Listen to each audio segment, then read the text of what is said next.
My name is Hallie Katz. I make jewelry, design interesting sculptural pieces that are a little bit out of the ordinary. I started in high school. I lived in Ojai a long time, and my husband and I had a gallery right in the middle of town for many, many years, which we retired from in the summer of 2020. That time, I moved my jewelry work, which was selling at our gallery, Human Arts, over to OVA Arts, a couple doors down from where we were. And it's been a great fit. I'm happily ensconced in OVA Arts with a beautiful showcase. I babysat a lot, and I would even take a group of kids from the neighborhood to the park for playtime and snacks and art projects. And then I was a Girl Scout, and we had art projects. And I just saw myself as an artist all my life. My first jewelry project was paper mache beads that I made and then painted and assembled into necklaces and earrings. And I wish I had one today. I guess they all went to good homes. And that was the beginning of my love of jewelry. Sterling silver is very malleable. It's easy to work with hand tools, and everybody likes silver jewelry. There's two main techniques that I've been using for making jewelry all these years. One is fabrication, where you use hand tools, a selection of hand tools, including a saw and files and pliers and drills. And then you cut and form the silver, all done by hand. The secondary technique is lost wax casting, which is really fun and a whole different thing because you're carving a model for what you're making in wax. And then through a series of mold making around that wax model, you come up with a casting, a silver or a gold casting. It's a different process. It's ancient. It's an ancient process that was developed hundreds and hundreds of years ago. The Greeks, the Egyptians, African culture, a lot of ancient culture has used the lost wax casting method. And so it brings a lot of history to the work. I think of my art as sculpture, totally. I mean, everything I do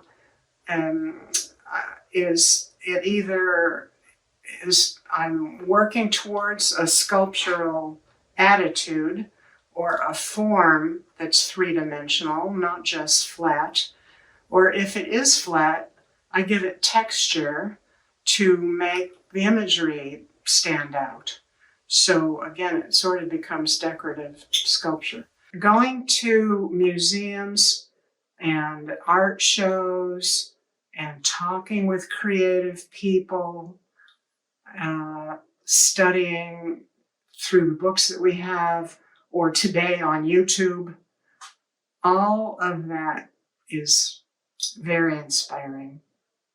My first exhibit with the Ojai studio artists in 2019, I wanted to make a real showstopper. And I made a necklace that was called Ancient Seas.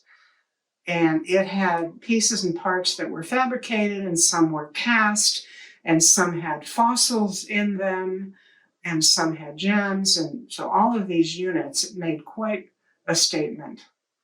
And that was really a lot of fun to do.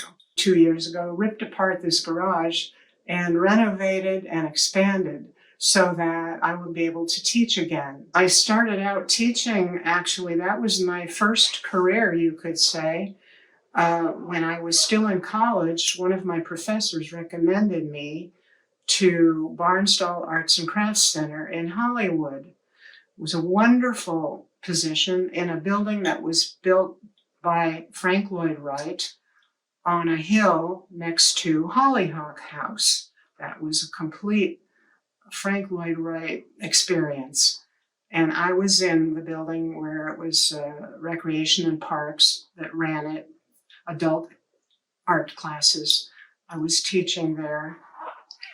And then I thought it was time to open my own studio. So we rented a studio on Ventura Boulevard in Sherman Oaks and moved in, started teaching there. And so I did that for 10 years. And it was just so great. And I think in the back of my mind, I always wanted to teach again. So fast forward in 2020, when we closed our gallery after many years, I knew I wanted to teach again. And I hoped that I would like it as much as I did then. And I do. I do. I'm a Leo. I like to be in control. And I'm very obsessive about details. And that's good for making jewelry. Working out the details for a new piece and not knowing how it's going to come out.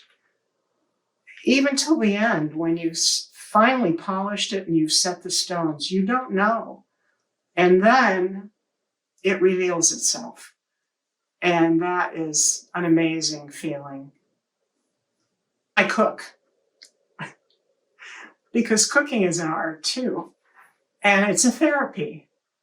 And I love thinking of what to make, to create from whatever I have in the house. So I could definitely say cooking is the next best thing. I'm working on a series of things that have branches from the trees depicted and textured. I came up with this idea a while ago, a couple of years ago. I had a friend who had diamonds and she wanted me to put the diamonds in earrings. And I had those diamonds for a long time. None of them really matched, and it was such it was a burden to think about what to do with them.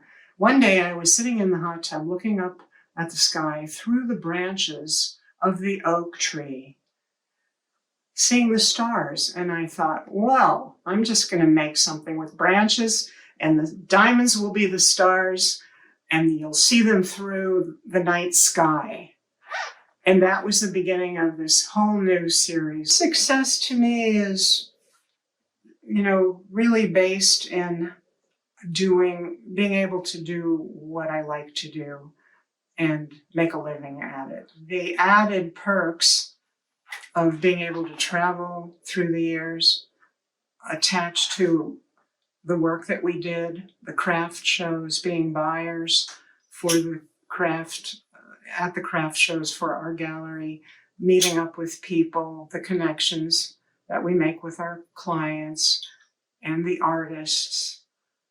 All of that lends itself to that bag of success.